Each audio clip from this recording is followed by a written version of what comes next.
It's the Linemakers on Sporting News.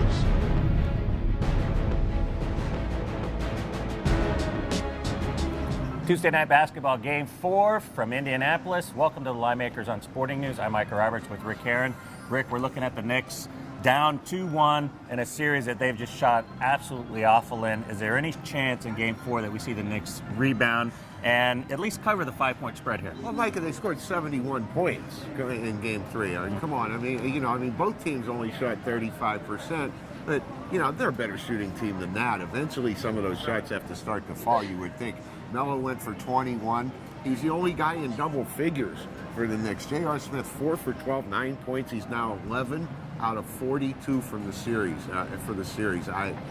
They have to, at some point, shoot it better than that. Yeah, and it was an ugly game 3. Not great shooting, like you mentioned. The Pacers out-rebounded the Knicks 53-40. Roy Hibbert came up huge. 24 and 12. Yeah, he was kind of, he had 10 more touches than he averaged in the first 2 games, and that was a big source for the Pacers doing well. And everybody else, they didn't have great games, but Paul George, nearly a triple-double, did a fantastic job guarding Carmelo. 8, yeah, he's been impressive all series. So the Knicks, it's almost when you look at it, obviously if they shoot well from the 3, they're going to probably win the game. And it's one of those things we talked earlier about. If you like the Knicks to cover here, they're going to have to score a lot of points. They're going to have to shoot well on the 3s, make a lot of 3s. J.R. Smith and Anthony have to play well. And you could almost equate that to an over, because we're looking at a total that's gone from 184 down to 179.5 here. That's a huge swing from just one game. Down 4.5 points for one game. It's a giant swing. Now the Pacers are 4-0 at home in the postseason. They went 30-11 in the regular season at home. But I want to ask you a question, Michael. They've cut their rotation down, and we always talked about how deep they are. They really cut the rotation down. All 5 starters played at least 34 minutes in game 3. Does that have any effect on game 4?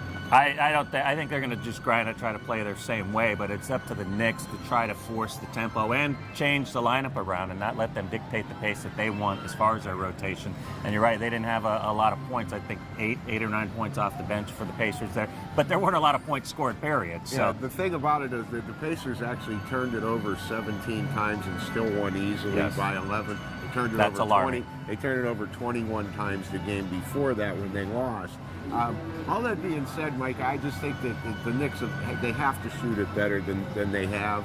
I don't see them going the whole series without having a good shooting game, and I have a slight lean towards taking the points in this spot. And like you said, there may be a correlation to the over there with the total under 180. No, I agree. This is a good spot, even as great as Indiana has looked at home this season, and at home winning all 3 games against the Knicks, including the regular season and postseason here. How about the series price? If we'd like the Knicks to possibly win this game, at least cover, but also possibly cut, you're looking at the Pacers at 240, 250 around town on the adjusted series price.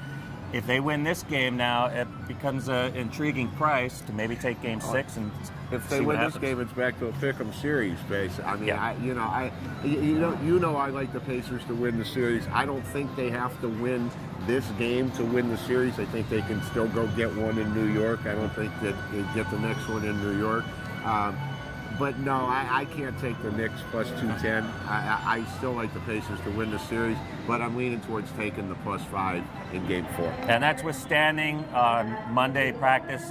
Shumpert didn't practice, Kmart didn't practice, or J.R. Smith didn't practice.